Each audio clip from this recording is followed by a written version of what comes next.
I'm kind of hoping maybe I hope we're kind of like Moses here. I'm just thinking within my own heart. I would rather be intrigued uh, than be like say, Saul of Tarsus and have to be knocked off my horse. I would rather have God kind of entice me to come along than to have to get, hit with the 2x4. Now, Saul of Tarsus, or the Apostle Paul in his pre-salvation days, was probably a pretty hard-headed guy. It sure seems like it. Very set in his ways and not willing to listen, uh, even kicking against the convictions that he had, you know, been affected. He'd obviously seen these Christians as they suffered, and it was just the previous two chapters in chapter 7 that Stephen was stoned and he looked up to heaven and he asked for their forgiveness. And he must have seen the heart, the attitude, the incredible sense of peace that Stephen had in the midst of such great turmoil. And I'm sure that convicted him.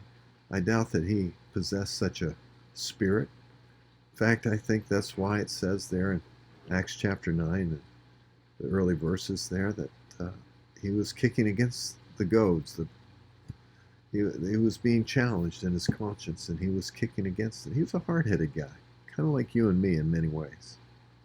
But I'd rather be like Moses. I'd rather be drawn aside by a spectacle, something that kind of captures my attention, takes me out of the normal, intrigues me.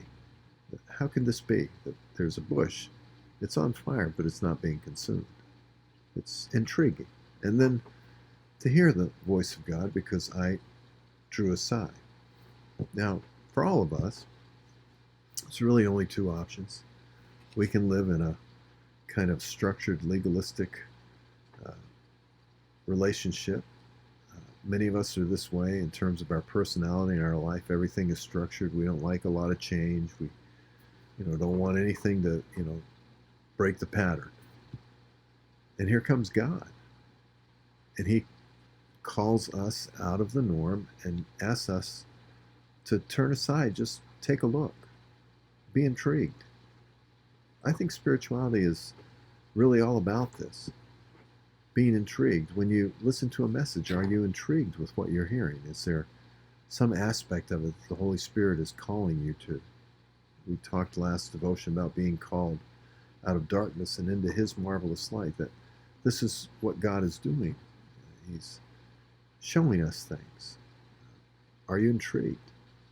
Well, if you think about it, for you and me, each one of us, if we're not intrigued, if there's no sense of, interest that's garnered in our relationship with God, then in all honesty, we're just living in the mundane, kind of ritualistic aspects, trying to feed our need for excitement or enthusiasm with other things. But Moses was intrigued, and then he was empowered. He actually heard the voice of God speak from the bush. Jesus himself spoke to him from the burning bush, and he entrusted him with a vision and a purpose. Think about it. And we all know the story there in Exodus chapter 3, that he was concerned about the authority that he would have, and God said, well, just throw your rod down. And that staff became a serpent. That was pretty interesting. A serpent that could easily have killed him, but that he actually had control over.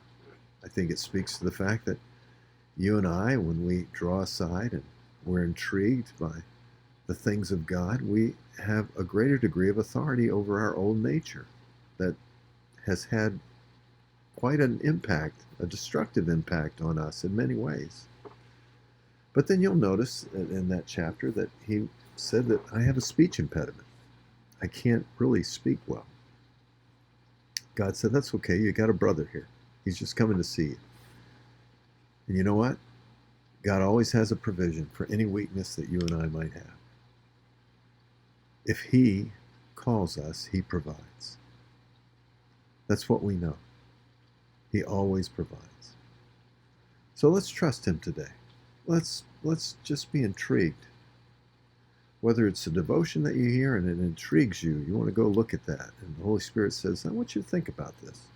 Whether it be some aspect of life that you're looking at and you're seeing it with a different set of eyes today. Let's be intrigued. Let's hear what God has to say to us as He draws us to Himself. And then you know what? Let's realize that God not only calls us, but He gives us authority. If He commissions us, He commissions us under His authority. He says, Lo, I'm with you always. He started out in Matthew 28:18 with, all power has been given to me, and He ends it with, I'm with you always. So, not a bad deal, not a bad gig. And then lastly, let's know this. If we have weaknesses, our weaknesses become His strength. Isn't that what Paul said? 2 Corinthians chapter 12. Our weaknesses become His strength. Till next time, friends, God bless you.